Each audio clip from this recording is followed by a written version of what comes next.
자, 첫 번째 문제부터 지금 바로 만나보도록 하겠습니다. 안녕하세요. 투자능력고사의 이혜린입니다. 오늘도 1번 문제에서 수급 특징주부터 확인해 보도록 할게요. 시험지 함께 열어보시죠. 네, 내일장에서 주목해야 할 수급 특징주 각각 5가지씩 나와 있습니다. 시장의 추세 완전히 코스닥으로 기울었나 싶었던 찰나 오늘은 코스피가 조금 더 탄력적인 모습을 보였는데요. 외국인은 물론 기관까지 코스닥 대형주 위주로 수급을 받아가면서 오늘 장중 내내 고점 부근에서 움직임을 보였습니다. 그럼 메이저 수급 어떤 종목 위주로 담아갔을까요? 먼저 기관의 픽부터 확인해 보도록 할게요.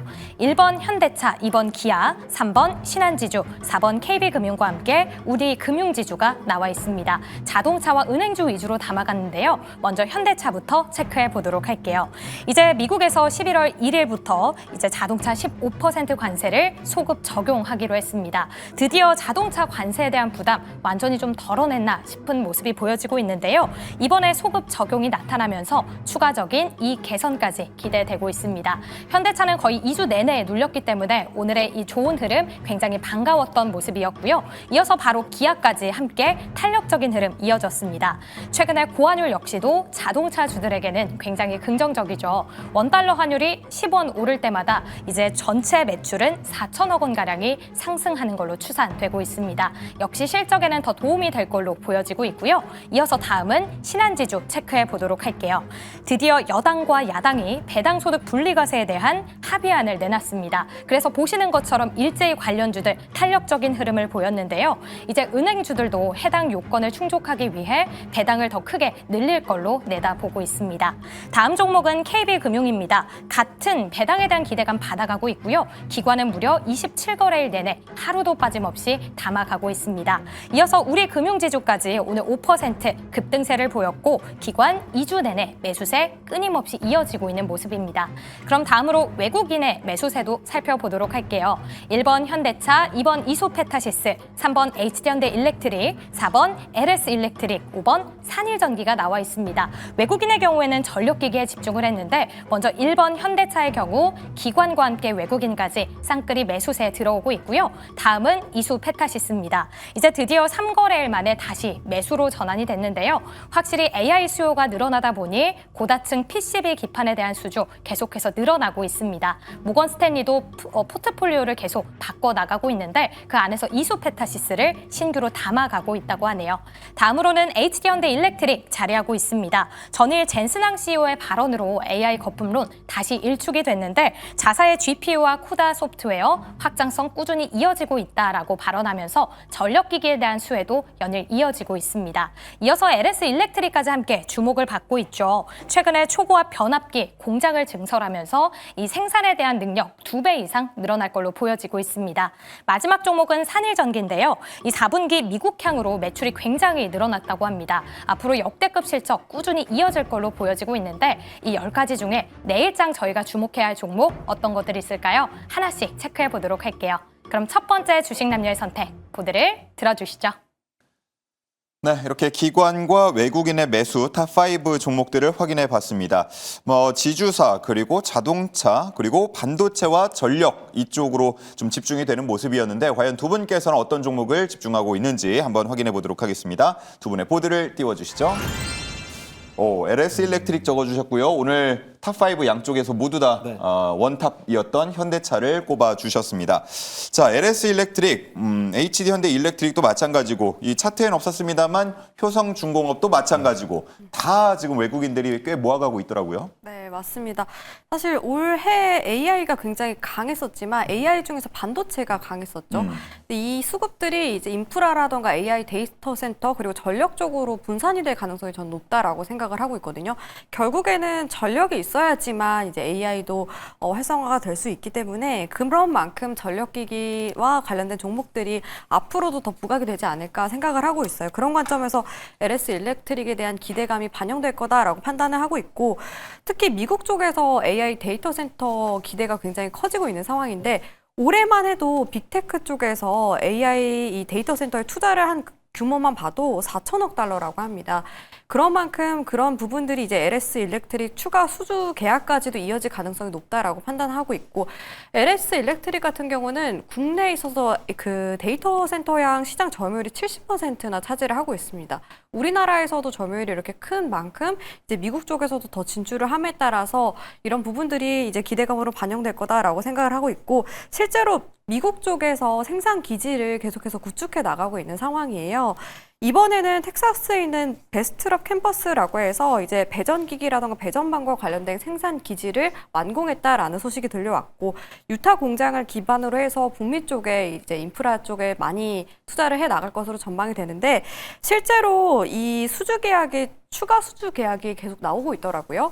그래서 기존의 계약 대비해서 43%나 증가했다라는 소식까지도 들려왔습니다. 향후에 실적 개선까지 이어질 만한 이슈이기 때문에 좀 집중적으로 눈여겨봐야 될 것 같고, 그리고 기술력에 있어서도 UL 인증이라고 해서 미국의 안전 인증 제도가 있습니다.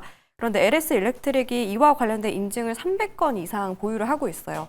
그래서 그런 기술력 또한 역시나 미국 진출에 있어서 크게 모멘텀으로 작용할 거다라고 생각하고 있어요.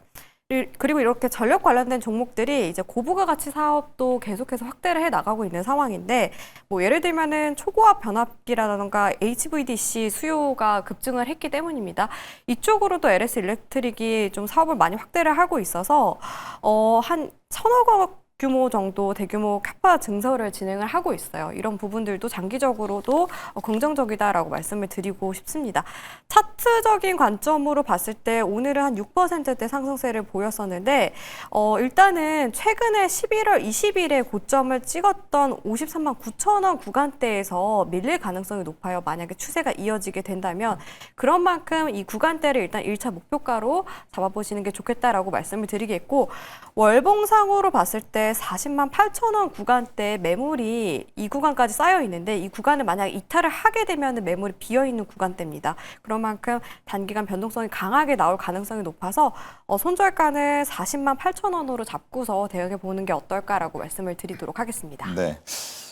지금 이제 LS 일렉트릭 설명을 들으면서 탑3라고 불리는 뭐 HD, 현대일렉트릭 그리고 효성중공업 쭉 봤는데, 뜬금없이 제가 좀 이런 궁금증이 드네요. LS 일렉트릭 47만 원, HD 현대일렉트릭 78만 원, 효성중공업 186만 원, 이러니까 전력 뭐 변압기 관심 있는 분들도 이게 너무 비싸니까 네. 접근이 좀 어렵게 느끼는 분들도 있지 않을까라는 생각도 들고, 혹시 뭐 그런 분들을 위해서 약간 저렴한, 그러니까 단위가 좀 낮은 전력 변압기 쪽 관심 있는 종목도 있으실까요? 저는 사실 LS 일렉트릭을 꾸준히 봐왔어서 사실 중소형주나 이렇게 좀 작은 종목들 중에서는 지금 딱히 보고 있는 거는 없습니다. 일단 탑3 쪽으로 좀 집중을 해보자. 맞습니다. 알겠습니다. 워낙 이제 비싸다 보니까 그죠. 고개를 좀 끄덕이셨는데 혹시 뭐 어떻게 들으셨어요? 제 질문을? 저도 공감을 좀 했어요. 사실 예. 이게 그 전력주를 사는 데 있어 탑3가 사실 제일 좋아요. 저희가 느끼기에도 워낙에 경과 흐름을 잘 만들어 주니까. 그렇죠, 근데 예. 말씀해 주신 대로 이제 이 통장에 현금 이 저력이 없으면 전력 사기 힘들거든요. 한 주 살려고 해도 180만 원이니까요. 그러니까 그리고 이게 우리가 또 이 생각하는 게 뭔가 이 비싸면 얼마 못 갈 거라고 생각을 하니까. 네, 그렇죠. 단위가 다른데 호가 단위가. 그러다 보니까 좀 아쉽긴 한데, 우리 그 없다라고 하시니까 제가 하나 그럼 살짝 또 흘려드리면, 예. LS 일렉트릭 해주셨잖아요. 저 LS 마린 솔루션. 왜냐면 해저 케이블 쪽에서의 재료가 좋거든요. LS 마린 솔루션이. 아무래도 최근 시장에서는 우리가 흔히 아는 대지에다가 이 전선 그 인프라를 지어놓고 전선을 쏘는 게 아니고 바다로 뛰어버려요 이제. 그러다 보니까 바다 안에서 바닥을 그 해저 케이블을 만들어 가지고 뚫어서 전력을 공급하는 그 흐름들을 이어가는데, 거기에서 1등이 대한전선, 2등이 LS 마린 솔루션, 이렇게 보시면 되거든요. 게다가 대한전선 같은 경우에도 최근에 관련된 이슈도 나왔고, LS 마린 솔루션 어제 효성중공업부터 전력 설비 관련주 다 밀리는데 혼자 올랐어요. 왜? 꾸준히 가져갈 수 있는 수주가 있었기 때문에. 그래서 미국 시장에서도 해저 케이블에 대한 이 기대감들이 계속 있는 부분들을 고려한다라 그러면 LS 일렉트릭, LS 마린 솔루션 손잡고가 되지 않을까라는 걸로 한번 좀 말씀드리겠습니다. 28,000원. 딱 좋네요. 괜찮잖아요. 살만하잖아요. 그죠? 그렇죠. 예. 자, 이렇게 한번 얘기를 잠깐 얹어서 들어봤고, 이제 성 매니저님이 써주신 그 답에 대해서도 네네네. 얘기를 좀 해야 될 것 같아요. 네. 자, 현대차를 적어주셨고, 오늘 외국인과 기관에서 가장 많이 산 종목이기도 했거든요. 네. 개인적으로 이제 11월 1일부터 내일부터 소급 적용이 된다고 하니까 워낙 기다리던 소식이 들어오면서 네. 앞으로에 대한 기대감이 커지긴 하는데 개인적으로 이제 4% 좀 아쉽지 않나 하는 생각도 들어요. 그렇죠. 사실 이제 아무래도 현대차에 대한 약간의 좀 의문이 좀 겹쳤던 것 같아요. 그러니까 의심이라고 해야 될까요? 그러니까 어쨌든 사실 11월 1일부로 소급 적용될 거라는 건 모두가 알고 있었어요. 다만 그거를 누가 확정을 해줄 것이냐, 그리고 정말 소급 처리된 그 관세 비용이 언제 실적으로 인식될 것이냐, 이런 거에 대한 시차가 좀 일부 있다 보니까 그거에 대한 의심 때문에 오늘 주가가 조금 가담한 듯한 흐름이 저도 조금 아쉽긴 했는데요. 그래도 일단은 우리가 봐야 되는 건 어떤 특정 섹터나 업종에 불확실성이 해소됐다는 거는 너무나도 큰 재료예요.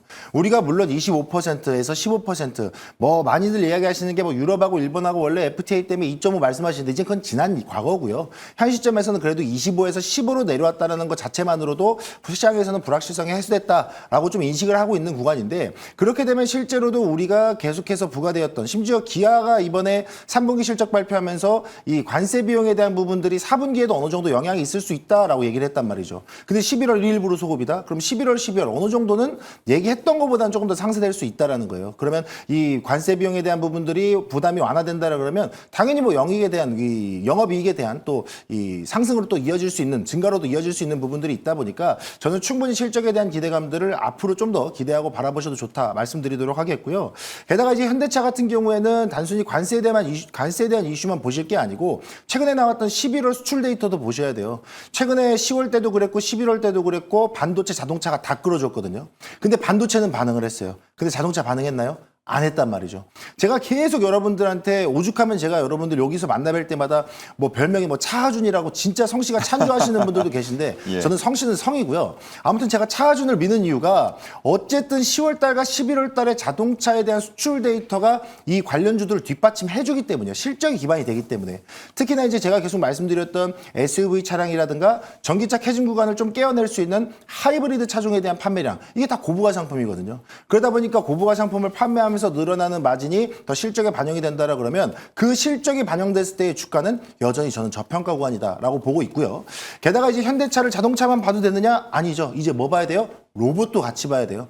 아무래도 이제 보스턴 다이내믹스도 이제 휴머노이드 로봇에 대한 사이클들을 가져가겠다. 그리고 현대차가 자동차 공장에서 이제는 손을 다 떼고 로봇을 전면 투입시키겠다. 아니면 또 이동형 로봇, 뭐 물류형 로봇, 이런 부분에 대해서 계속 힘을 쓰고 있다 보니까 이제는 자동차에 대한 섹터의 흐름만 이어갈 게 아니고 로봇에 대한 섹터의 흐름까지 이어가는 부분들을 고려해 보셔야 된다. 오늘 로보티지가 그래서 반응했지 않습니까? 그래서 이런 흐름들까지 같이 논다라 그러면 단순히 완성차 기업으로서의 현대차만 볼 게 아니고 로봇, 뭐 그래 그 이후에 뭐 전장 기업으로서에 대한 흐름까지 같이 보신다라 그러면 현대차는 저희는 오히려 상당히 더 많이 열려 있다. 이렇게 말씀드리겠습니다. 차트 보면서 잠깐 설명 좀 드릴게요.